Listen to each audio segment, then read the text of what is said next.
As the Money Burns is a deep exploration into the lives of actual heirs and heiresses to some of America's most famous fortunes and what happens when the Great Depression hits. Each episode has 3 sections. Section 1 is a narrative story told with some creative license. Section 2 goes into the historical facts behind the scenario and analysis of sources. Section 3 focuses on contemporary, emotional, and personal connections. Now back to As the Money Burns. Membership has its privileges.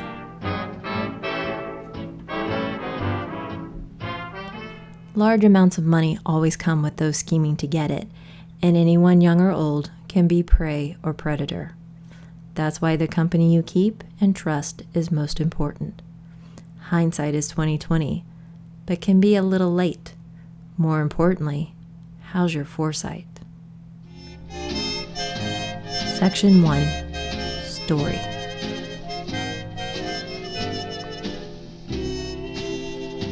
Back in Newport, Rhode Island, while the young cavort at the beach and tennis courts, the adults busy themselves with their teas, card games, and yachts. In the summer of 1929, Barbara's father, Franklin Hutton, is applying to join the Ida Lewis Yacht Club. Here, the stratification of old money versus new is even more striking. Remember, everyone battles the pecking order in Newport.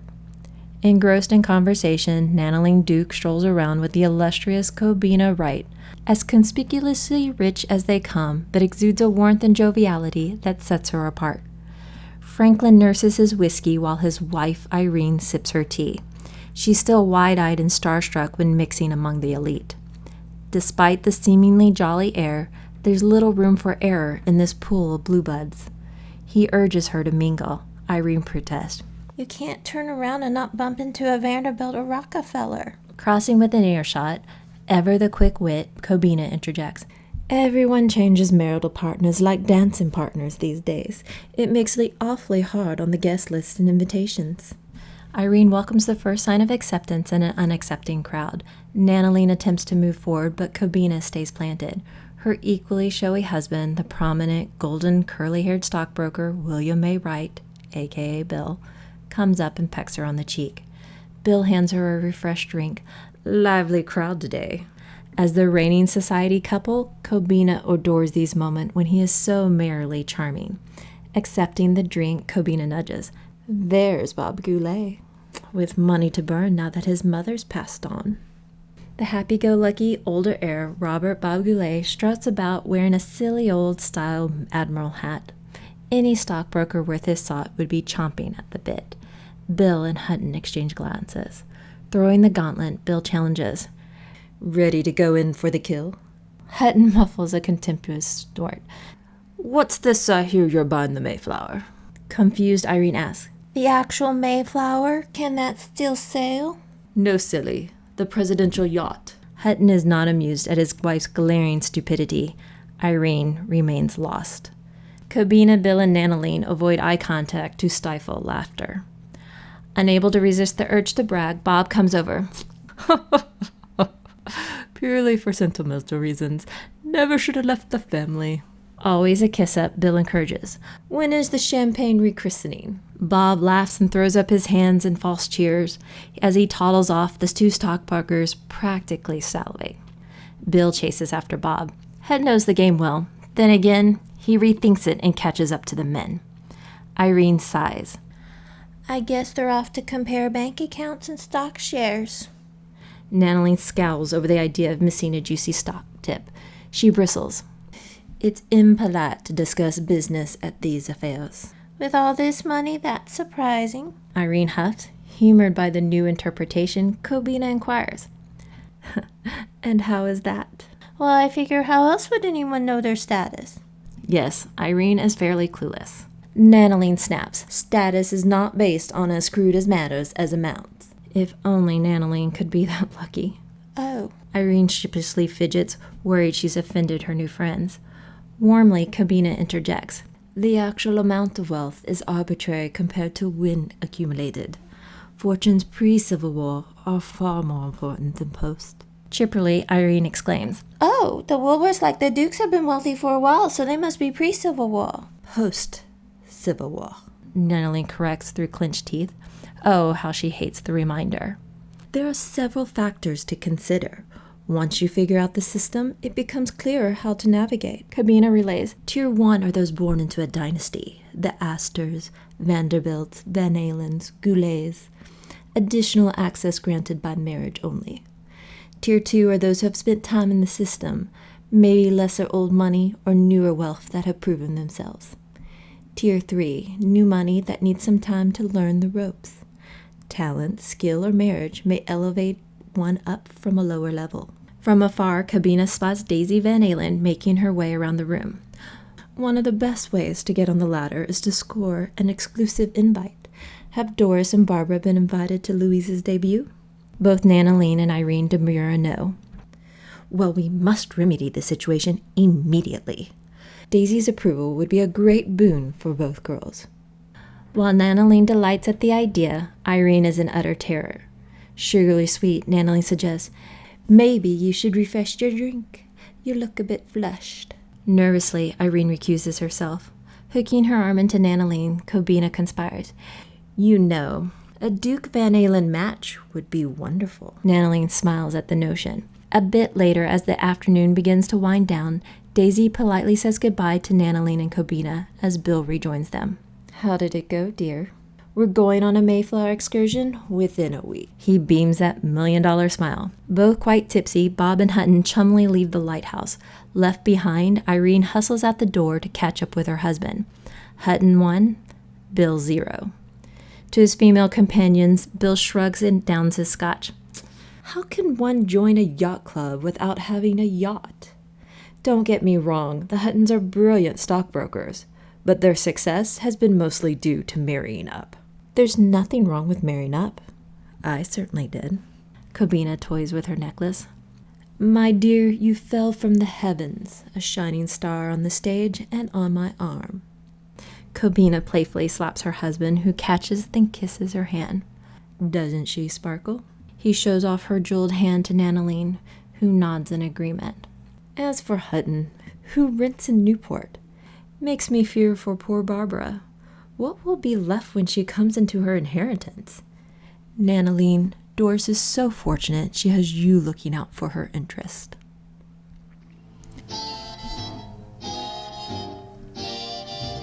Section 2, History and Historiography.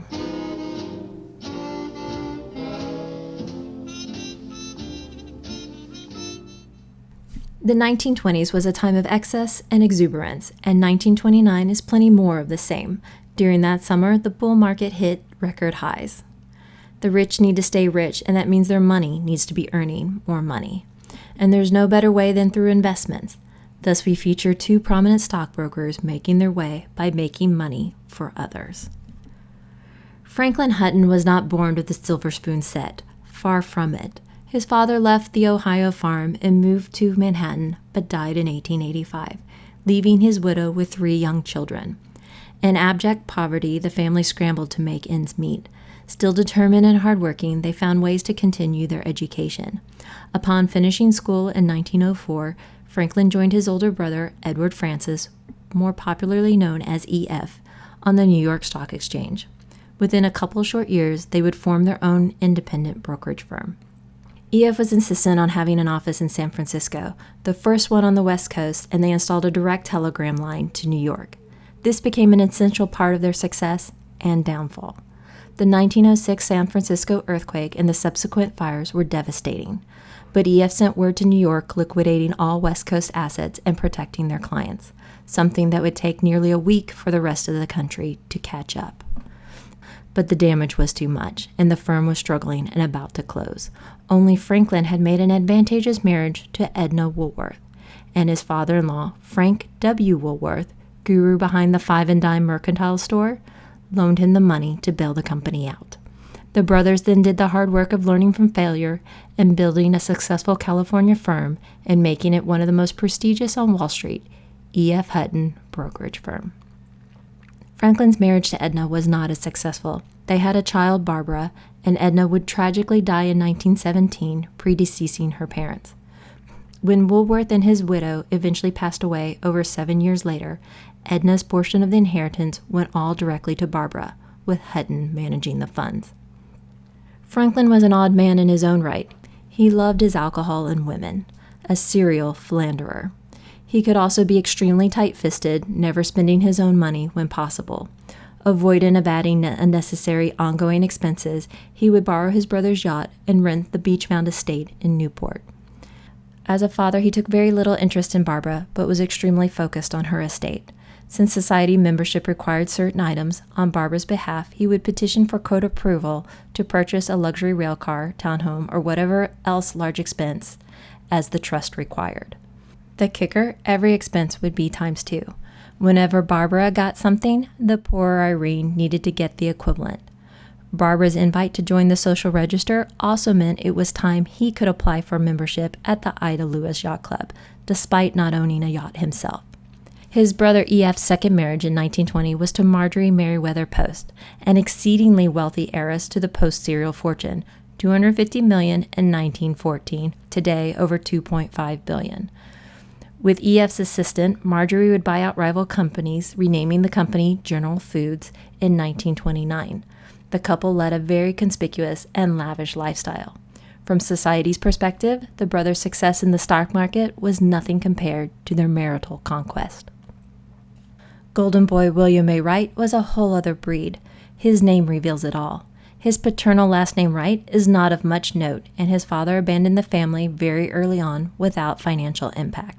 But it is the May where the connections lie. On his maternal side, the Mays were beautiful, famous, and prestigious, with deep ties to Newport. Generations upon generations of wealth, several relatives married into the various royal houses in Europe, illustrious and glamorous.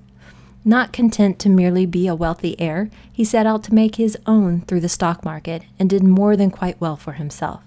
He had an advantage in that he already knew the Blue Bloods, being one himself. An association with him was definitely top tier. Adding to the lure, Bill's second marriage was to Cobina, a talented coloratura soprano opera singer.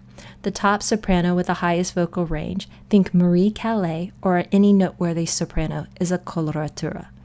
She left the stage to be his doting and dedicated wife, becoming one of the best society hostesses.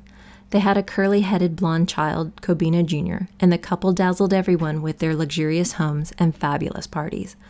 For while Cobina married up, she never forgot her entertainment friends, and she was a mixmaster at bringing a group of people together. Everyone would come. The rich wanted the stars, and the stars wanted to hobnob with the rich. The right parties would last well into the night. Ever hear of the Circus Ball, one of the biggest ongoing events in New York City? That began as Cobina's annual homage to her husband. Elaborate and fanciful, everyone wanted to attend in the full costumed regalia. It's very important to get in good with the rights all around. Remember, Nanalina is desperate to give her son Walker an equitable fortune to Doris's. For that insurmountable task, she needs better investments. She wants sophistication, social status, and lots of money. Hutton has a competing interest as there has been a Duke-Hutton rivalry among the parents since the girl's birth. But Bill won't take just anyone, and doesn't need to. Nanaline needs to play her cards right to win both money and prestige.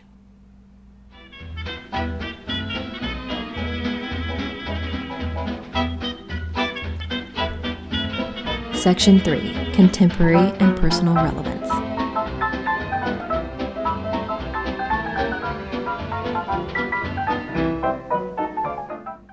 We are not headed for financial disaster, we are in a financial disaster. There's just no way to know how bad it's really going to get, and for whom, and how. But whether boom or bust, there is always a financial scam happening.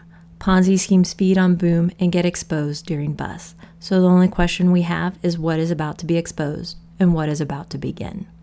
Tragedy has no effect on the greedy. For them, it's merely an opportunity. Almost immediately, the United States federal stimulus package has been linked to fraud attempts. This week, while working on this exact episode, someone posing as an old family's friend messaged me regarding my winning the Facebook lottery, another phishing scam. To aid in reconstructing the scam starting in this episode, I will rely on my own personal experiences along with the modern news stories to flesh out personalities and patterns. In time, we will cover Bernie Madoff and other frauds like the Fire Festival. By the way, due to the current health crisis, Billy McFarland requested a compassionate release from his 6-year prison sentence in April 2020 to protect himself. His request was denied. But for now, I want to highlight 2 more recent Ponzi schemes. In April 2018, Joseph Malee was sentenced to 6.5 years in prison for a classic shell game with a twist. He purported to have an inside track to resell unsold tickets to the popular Broadway hit, Hamilton. Later adding Harry Potter and the Cursed Child, Adele, Justin Bieber, Katy Perry, Ariana Grande, and other musical events to the list.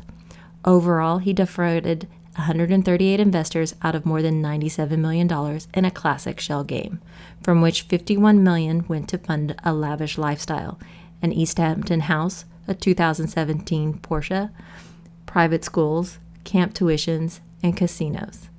Not so surprisingly, while serving time, Malee was caught again in May 2019, trying again to sell Broadway and boxing tickets, busted via an errant email. In January 2020, SEC filed charges against a California couple, little-known auto mechanic Jeff Karpoff and his wife Paulette. From 2011 to 2018, their company DC Solar claimed to build and lease over 17,000 mobile solar power generators, providing clean energy and tax benefits.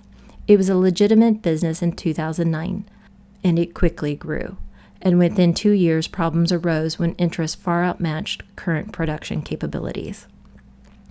The scheme ran up to $910 million. The money mostly went to their lavish lifestyle, like having rap star Pitbull perform at their 2018 company holiday party, and included Nascar Xfinity series, both hosting the Las Vegas DC Solar 300 race in September 2018, since renamed, and sponsoring with Chip Ganassi Racing, a team that quickly ended, which temporarily cost driver Ross Chastain a ride.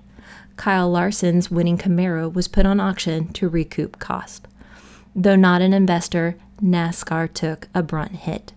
Days before the February 2019 Daytona 500, over 3 dozen of their generators failed. Nascar is now in lawsuit with SunTrust Bank over unpaid rental fees. AT&T would be another customer left with defunct product. Now, if that doesn't sound crazy enough, the nearly $1 billion came from only 17 investors. 17. How? Well, it was a very elite set of investors. Paint manufacturer Sherwin-Williams, $77 million, Progressive Insurance, $156 million, and Berkshire Hathaway, with subsidiary Geico, suffered a $377 million loss, mostly due to an IRS charge correction to their amended tax returns in the wake. Yep, you heard right. Berkshire Hathaway, the supreme investor of all time, Warren Buffett. If the Sage of Omaha can get sucked in, do you really think you are immune? Oh, and don't forget, the IRS will always get its money.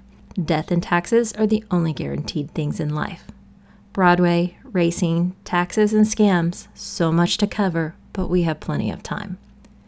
Would love to know your opinions and speculations on with whom you would trust your money. Please come to any of our social media and tell us your guess.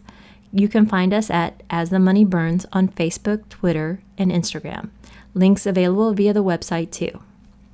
Next, when we return to As the Money Burns, games of fortunes often involve games over the heart, and some of the best players can be found on the polo fields. Until then. As the Money Burns is an original podcast written and produced by Nikki Woodard based on historical research. Archival music has been provided by Past Perfect Vintage Music. Check out their website at www.pastperfect.com.